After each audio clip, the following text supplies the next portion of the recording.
នេះគឺជាស្ដេចចៅសៀមធំទាំង6ដែលតែងតែចិញ្ចឹមចិត្តចង់លេបទឹកដីរបស់ខ្មែរយើងដែលជាតិសាសន៍សៀមមួយនេះមិនមែនត្រឹមតែស្ដេច6អង្គនេះទេតែក៏មានខ្សែស្ដេចរាជវង្សមេតបនិងមេដឹកនាំដែលធ្លាប់មានប្រវត្តិឈ្លានពានប្លន់ទឹកដីរបស់ខ្មែរយើងដែលចាត់ទុកជាប្រវត្តិសាស្ត្រហើយនៅក្នុងវីដេអូនេះខ្ញុំនឹងលើកនិយាយអំពីចៅសៀមទាំង6នេះមកបង្ហាញជូនបងប្អូនទាំងអស់គ្នាឲ្យស្គាល់កាន់តែច្បាស់និងចងចាំនៅទង្វើដែលពួកវាបានធ្វើមកលើជាតិសាសន៍របស់ខ្មែរយើងនៅក្នុងសាលាចរិតគេឃើញមានការកត់ត្រាអំពីវត្តមានរបស់ពួកសៀមឬថៃនៅក្នុងតំបន់អាស៊ីអាគ្នេយ៍ប្រហែលជាចាប់ពីសតវត្សទី12មកពួកថៃឬសៀមកាលពីមុនរស់នៅក្នុងខេត្តយូណានប្រទេសចិនហើយបន្ទាប់មកទៀតពួកសៀមឬថៃនឹងក៏ចាប់ផ្ដើមធ្វើអន្តោប្រវេសន៍ចាក់ចុះមកទិសខាងត្បូងបន្តិចម្ដងចាប់តាំងពីសតវត្សទី9មកពួកសៀមនេះវាមានទឹកដីរស់នៅសពថ្ងៃគឺដោយសារតែការសន្តោសប្រោសប្រណីពីខ្មែរយើងទេតែចុងក្រោយវាមកធ្វើបាបឈ្លានពានយើងទៅវិញហើយស្ដេចទាំង6នេះគឺសុទ្ធតែជាកម្ពុជាចោលឈ្លានពានក្នុងប្រវត្តិសាស្ត្រខ្មែរទី1គឺស្ដេចស្រីឥន្ទ្របតិនទ្រាទិត្យឈ្មោះដើមថាហ្វាមឿងនិងទី2ស្ដេចពុកខុនស្រីឥន្ទ្រាទិត្យឈ្មោះដើមថាប៉ាងខ្លាំងហៅដែលជាមិត្តភក្តិនឹងគ្នាដែលពួកគេទាំងពីរនេះគឺជាមេតបកុលសម្ព័ន្ធសៀមដែលមានស្នាដៃក្នុងរាជ្យរបស់ព្រះបាទជ័យវរ្ម័នទី7ដែលមើលឃើញពីស្នាដៃនិងភក្តីភាពចំពោះខ្មែរដូច្នេះហើយម្យ៉ាងទៀតដើម្បីចំណងមិត្តភាពនិងងាយស្រួលគ្រប់គ្រងកុលសម្ព័ន្ធសៀមព្រះបាទជ័យវរ្ម័នទី7ក៏បានរៀបអភិសេកបុត្រីរបស់ខ្លួនគឺព្រះនាងសិក្ខទេវីជាមួយនឹងមេតបហ្វាមឿងបន្ទាប់ពីរៀបអភិសេកហើយព្រះអង្គក៏បានប្រទាននាមថ្មីឲ្យខុនហ្វាមឿងថា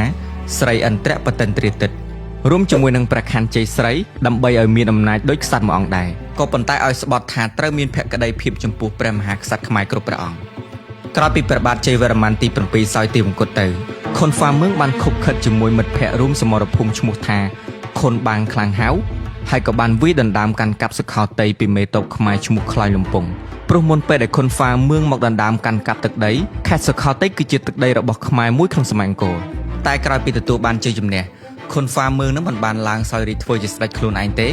តែក៏បានប្រគល់អំណាចទៅឲ្យមិត្តភក្តិរបស់ខ្លួនគឺបាំងខ្លាំងហៅព្រមទាំងប្រគល់ព្រះខ័នរាជនិងព្រះនាមថាស្រីឥន្ទ្រាទិត្យផងដែរដើម្បីបង្កើតរាជធានីសុខោតីទី3គឺជាស្ដេចរាមាធិបតីទី1ឈ្មោះដើមអ៊ូថោគឺជាស្ដេចទី1របស់នគរអយុធ្យានិងជាបុត្រសន្និសារបស់នគរឡាណាហើយស្ដេចអង្គនេះបានធ្វើសង្គ្រាមដណ្ដើមទឹកដីខ្មែរដែលមានជំនួយពីឡាណាដើម្បីបង្កើតបានជានគរតៃថ្មីមួយទៀតឈ្មោះថានគរអយុធ្យាក្នុងឆ្នាំ1351ហើយពេលនោះពួកគេប្រើប្រាស់អក្សរខ្មែរទាំងស្រុងទី4គឺស្ដេចនរ៉េនសូដែលគេស្គាល់ថាអង្គដាំ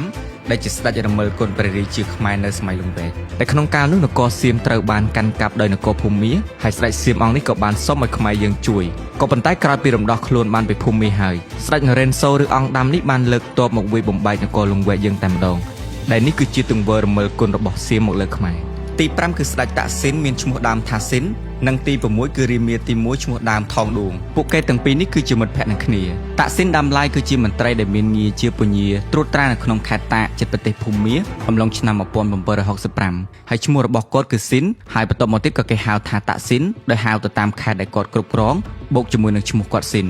តាក់ស៊ីននេះមានម្ដាយជាជនជាតិសៀមនិងមានឪពុកជាជនជាតិចិនទាវជីវចំណែកឯថងឌួងវិញបើតាមរាជពង្សាវតារសៀមគេថាថងឌួងនេះមិនមែនជាជនជាតិខ្មែរទេគឺជាឈាមជ័រមាន់បើតាមសៀវភៅបាត់ដំបងសម័យលោកម្ចាស់បានសរសេរថាថងឌួងនេះគឺមានឈាមជ័រជាខ្មែរកើតនៅត្រាំសសរឃុំសំរោងស្រុកទូកមាសខេត្តកំពតដែលស្ដេចទាំងពីរនេះគឺជាមិត្តភក្តិសម្លាញ់នឹងគ្នាដែលបានបួសរៀនជាមួយគ្នាតាំងពីក្មេងក្រោយពីតាក់ស៊ីនបានឡើងធ្វើជាស្ដេចគេក៏បានដំឡើងមិត្តភក្តិរបស់ខ្លួនទៅជាពញាចក្រីថងឌួងហើយពួកគេទាំងពីរនេះហើយដែលតែងតែរកល្បិចកលនិងចិញ្ចឹមចិត្តឈ្លានពានខ្មែរយើងរហូតមកដែលស្ដេចតាក់ស៊ីននេះបានបញ្ជាឲ្យថងឌួងដឹកនាំទ័ពឲ្យចូលមកទន្ទ្រាននគរកម្ពុជាចំនួន3លើកទី1នៅក្នុងឆ្នាំ1771បានមកបង្គាប់បញ្ជាឲ្យព្រះរាជាខ្មែរគឺព្រះបាទអង្គតន់លើកសួយសារក៏ទៅថ្វាយក្រុងអយុធ្យាតែព្រះរាជាខ្មែរមិនព្រមដោយយល់ថាព្រះចៅតាកមិនមែនជាបាក្សត្រសៀមឡើយឬដូច្នោះស្ដេចសៀមអង្គនេះខឹងណាស់ក៏បញ្ជាទ័ពជា3កងឲ្យមកវាយយកស្រុកខ្មែរតែមិនអាចវាយយកបានឡើយលើកទី2នៅក្នុងឆ្នាំ1778នៅក្នុងរាជរបស់ព្រះបាទអង្គនុន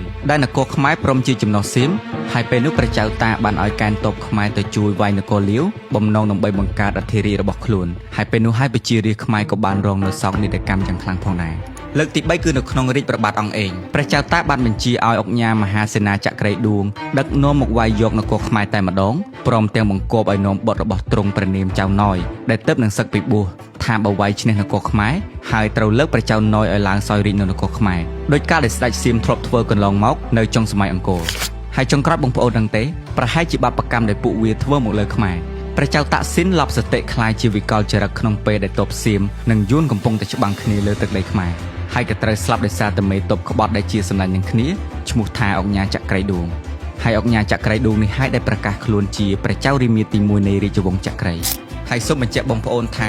រាជវង្សចក្រៃនេះហើយដែលកំពុងតែកាន់អំណាចនៅក្នុងប្រទេសសៀមបច្ចុប្បន្ននេះមុននឹងសគត់ព្រះចៅតាក់ស៊ីនបានដាក់បណ្ដាសារឲ្យត្រកូលចក្រៃត្រូវវិនិច្ឆ័យអន្តរាយក្នុងចំនួនទី10នេះហើយនេះក៏ជាហេតុផលមួយឬក៏ជាបបកម្មដែលធ្វើឲ្យត្រកូលចក្រៃចំនួនទី10ឬក៏រាមាទី10ហាក់មានបញ្ហាស្មារតីឬឡប់ស្តិមួយចំនួនហើយនេះគឺជាប្រវត្តិសាស្ត្រដែលយើងត្រូវចងចាំតកូនតចៅហើយក៏ត្រូវចងចាំនឹងជៀសបាននៅផលិតផលរបស់សៀមហើយងាកទៅគាំទ្រនៅផលិតផលរបស់ជាតិយើងដូចជាសាប៊ូដុសខ្លួនអប្សរកូនខ្មែរយើងនេះអញ្ចឹងមាន